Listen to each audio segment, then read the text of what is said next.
Hello and welcome to Uzreport World News, and my name is Bahram Gaffarov. Annual inflation in Uzbekistan comprised 11.1% in 2020. Even though the figure is far less than it was in 2019, it's still the highest in Central Asia. Food products during the year rose by 15.3%, non-food products by 8.8%, services by 7.1%. Inflation in the neighboring Kazakhstan made up around 7.5%. In Kyrgyzstan, it was 8.2%. Food products of Uzbekistan in December rose by 2.4% on average, non-food products by 0.9%. The same growth was recorded in November. Prices in the field of public catering in December increased by an average of 1.4%, alcoholic beverages by 1.1%, non-alcoholic by 0.4%. Korea International Cooperation Agency has completed the construction of Children's Hospital in Uzbekistan, where thousands of operations can be conducted every year.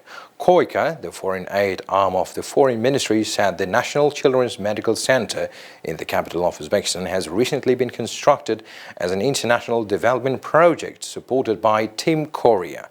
The hospital is the only pediatric institution of its kind in Central Asia, specializing in high-tech services for over 5,000 complex medical operations to be carried out on an annual basis. The Uzbek Ministry of Health reported that the number of children born on the 1st January showed the lowest figure in the last 4 years. With only 1,644 childbirths this year, this figure was 1,961 in 2018. 1,708 children were born in 2019, and in 2020 this figure was 1,974. Among the newborns, 810 are girls and 834 are boys. Among the regions, Fergana had the highest rate with 202 babies, and Kashkadarya comes to second with 196 babies. In turn, 139 children were born in the capital. Over 12,000 passengers from 12 countries have arrived in Uzbekistan over the past week. 21 of them were diagnosed with coronavirus infection. Since December 25, 2020, all visitors to Uzbekistan must pass an express test for the presence of the antigen of coronavirus infection. Testing is carried out at airports, railway stations and border points at the expense of visitors. This procedure also applies to those who have a certificate with a negative result of PCR test for COVID-19. The price of express test today is around $9. People reporting corruption offences or assisting in combating bribery will be encouraged following the approved regulation by government decree. According to the Ministry of Justice, an incentive is a one-time monetary reward and is given on one of the following grounds. First, if a corruption offense is disclosed based on the report to the anti-corruption authorities. Second, if a person sought for the commission of a corruption offense is detained based on a report to the law enforcement authorities, including the General Prosecutor's Office, State Security Service, Ministry of Internal Affairs, and Department for Combating Economic Crimes under the General Prosecutor's Office. Thus, those reporting a corruption offense may receive a reward from 669,000 soms to 5,575,000 soms, or approximately from $63 to $531. If the amount of the bribe, the damage caused, or the value of the appropriated property is more than 100 sizes of the basic calculated value or over $2,000, then the remuneration is calculated in the following percentage. For a significant amount, 15%. For a significant amount, 15% of the property value. For a large and especially large size, is the amount of 10% of the property value. Amid the pandemic, sugar importers in Uzbekistan were granted zero excise and customs duty in April. As the situation has stabilized and new infection cases have dropped dramatically, excise tax on sugar imports has reached its pre-crisis level at 20%. Following the devaluation of Uzbek sum in 2017, two largest factories were forced to suspend their activities. This, in return, has opened doors for sugar produced abroad. Uzbekistan is planning to attract 1.7 million foreign and 7.5 million local tourists in the field of pilgrimage tourism and to increase the revenue generated to $370 million. This direction plays an important role in accelerated recovery of tourism sector after coronavirus pandemic and is reflected in the draft presidential decree with a number of important tasks for 2021. Uzbekistan has a high potential in the field of pilgrimage tourism. This direction plays an important role in the accelerated recovery of the tourism sector after coronavirus pandemic and is reflected in the draft presidential decree with a number of important tasks for 2021. It is planned to carry out measures on popularizing the image of our country as a center of Islamic civilization, and exhibitions and conferences in leading foreign countries will be organized. Also, in the development of tourism, the government considered the issue of introducing a hotel fee for citizens of Uzbekistan and stateless persons permanently residing in our country. Now it is paid only by foreigners. It will be in the amount of around $10. Uzreport World has contacted Uzbekistan's tourism ambassador to the UK, Sophie Ibbotson, who shared her ideas on the types of tourism the Uzbek government should pay particular attention, considering the geographical location, the culture and history of the country. My personal opinion is that Uzbekistan should use this quiet time to slightly reorientate its tourism sector to appeal to what we call niche and high-profile tourists, rather than the budget mass market tourism that has been courting before. In the past, the objectives of tourism in Uzbekistan has been to increase volume. Every year we want to have more tourists. I think there should be a change now to say, actually, it's not that we want to have more tourists, we want to have higher value tourists, because the per capita spending of tourists who come to Uzbekistan at the moment is very, very low compared to competing destinations. And that means that you have all of the inconvenience of tourists, but you are not getting the optimal value from them. But if we reshape the tourism sector in terms of the products and offering to appeal to a higher spending tourist, then the people who come will be spending more, and that will be a much greater benefit to Uzbekistan than larger numbers. And it will also help address problems like the over-tourism that we have in the UNESCO cities in the summer, the shortage of flight capacity, and the shortage of high-quality hotels in some destinations in high season. The chair of the American Uzbek Chamber of Commerce, Carolyn Lam, has sent her congratulatory message to the Uzbek people. She wished happy holidays, health and prosperity to all Uzbek citizens. The chair has welcomed the annual address of President Shavkat Mirziyoyev to the parliament and the call to invest in the harmonious development of the younger generation, as well as to accelerate the country's accession to the World Trade Organization. According to the chairwoman, these important issues are well reflected in the activities of the American Uzbek Chamber of Commerce. Today's Uzbekistan is recognized as a country that welcomes foreign investors and helps attract foreign investment. Uzbekistan continues to maintain and improve its international business reputation and be more competitive at the global level, she said.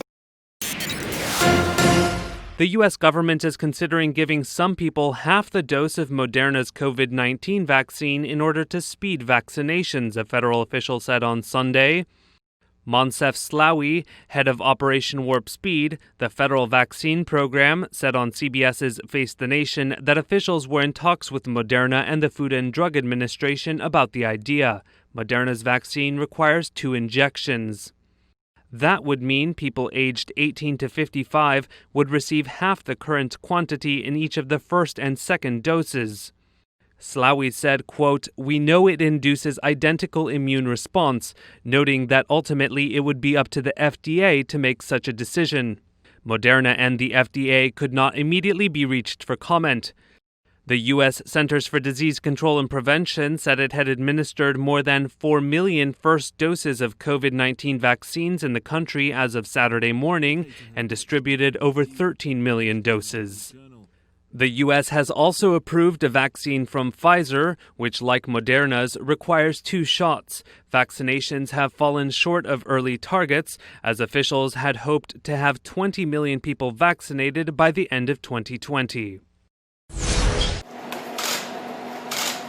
Britain hopes to provide tens of millions of vaccinations over the next 3 months, Prime Minister Boris Johnson said on Sunday, as the UK faces record levels of cases of COVID-19 that are rising, fueled by a new and more transmissible variant of the virus.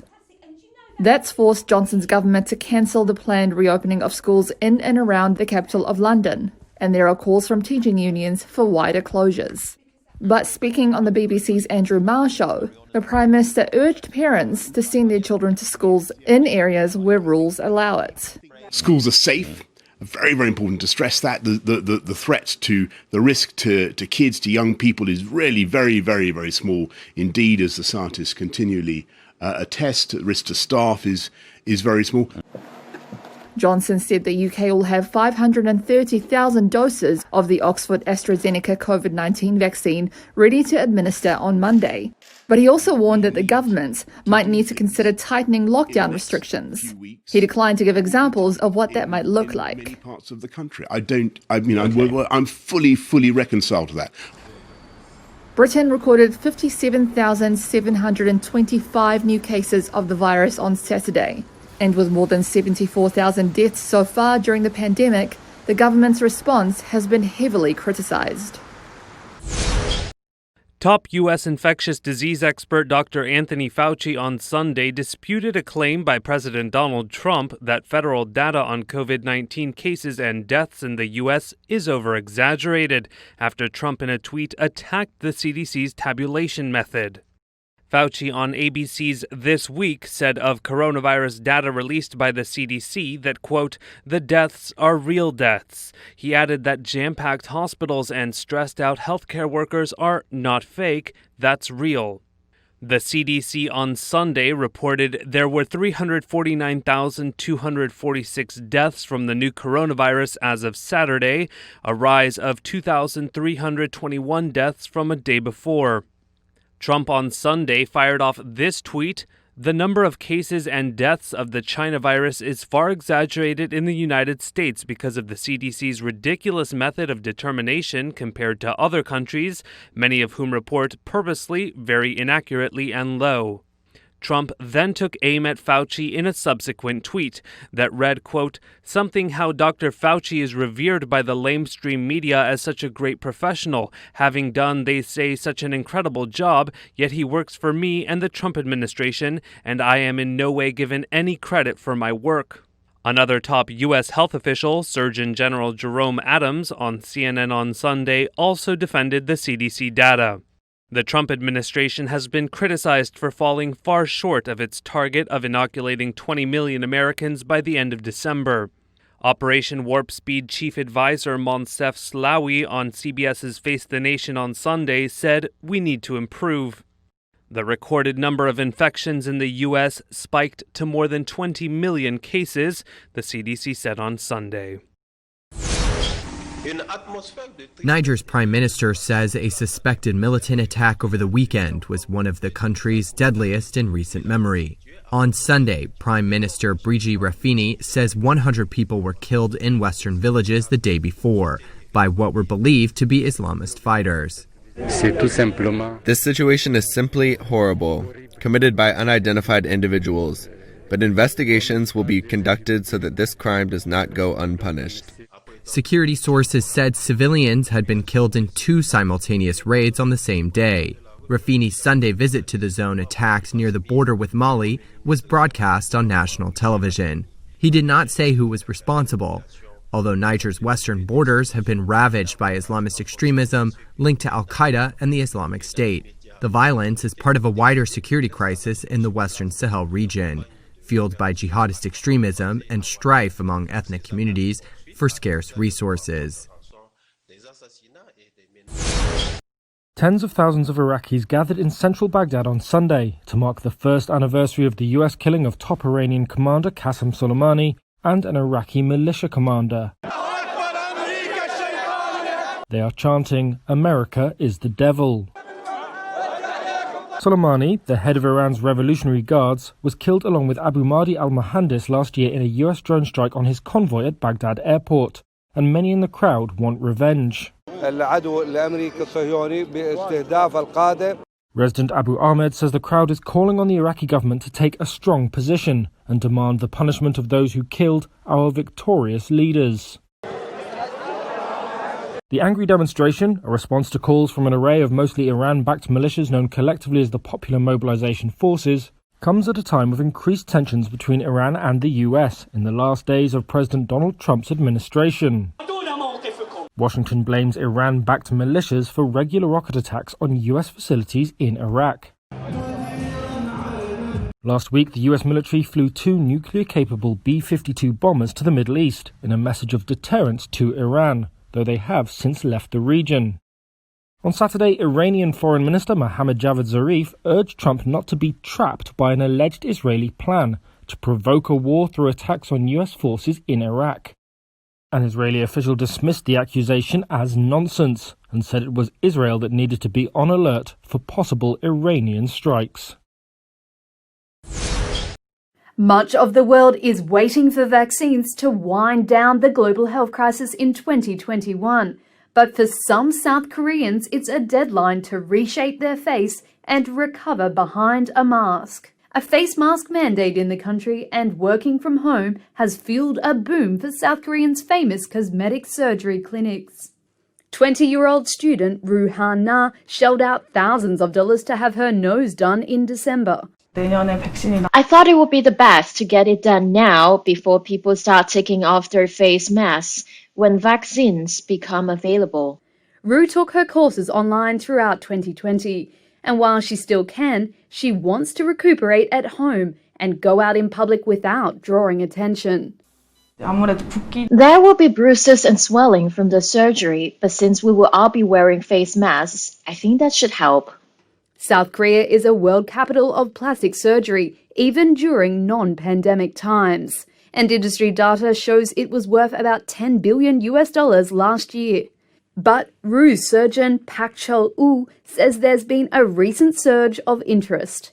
Both surgical and non-surgical inquiries about eyes, eyebrows, nose bridge and foreheads, the only visible parts, have certainly increased.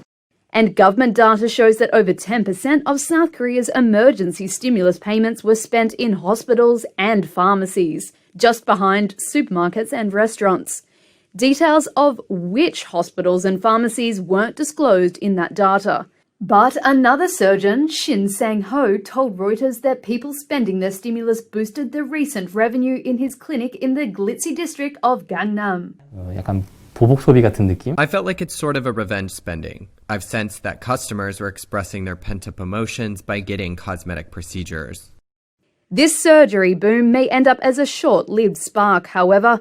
South Korea's recently struggled with a third virus wave, with daily case numbers breaking records. Ru's surgeon Park says he's seen a number of recent cancellations by his clients as people stay inside to ride out the wave. The first full trading day of the year saw world stock markets hit record highs on Monday. Investors hoped the rollout of vaccines would ultimately lift the global economy that's been decimated by the COVID-19 pandemic. European shares rallied as a landmark Brexit trade deal and coronavirus vaccination campaigns bolstered expectations of a strong rebound. The pan-regional Stock 600 index gained around 1%, while economically sensitive mining and travel and leisure stocks jumped more than 3%. Germany listed shares in the world's biggest holiday company, TUI, rose 8.3% after its chief executive told a newspaper that he expects a largely normal summer this year. Asian stock markets also gained, although Japan's Nikkei index shared early gains. That was after its prime minister confirmed the government was considering a state of emergency for Tokyo and some surrounding areas as the virus spreads. Investors are still sounding caution over the path of the pandemic. The virus retains the upper hand for a while longer, one analyst told Reuters. Britain began vaccinating its population with the shot developed by Oxford University and AstraZeneca on Monday. With the lag between a full vaccine rollout and a global economic recovery, investors are expected to count on central banks to keep money cheap. So far, these were the latest news for today. Goodbye. Take care.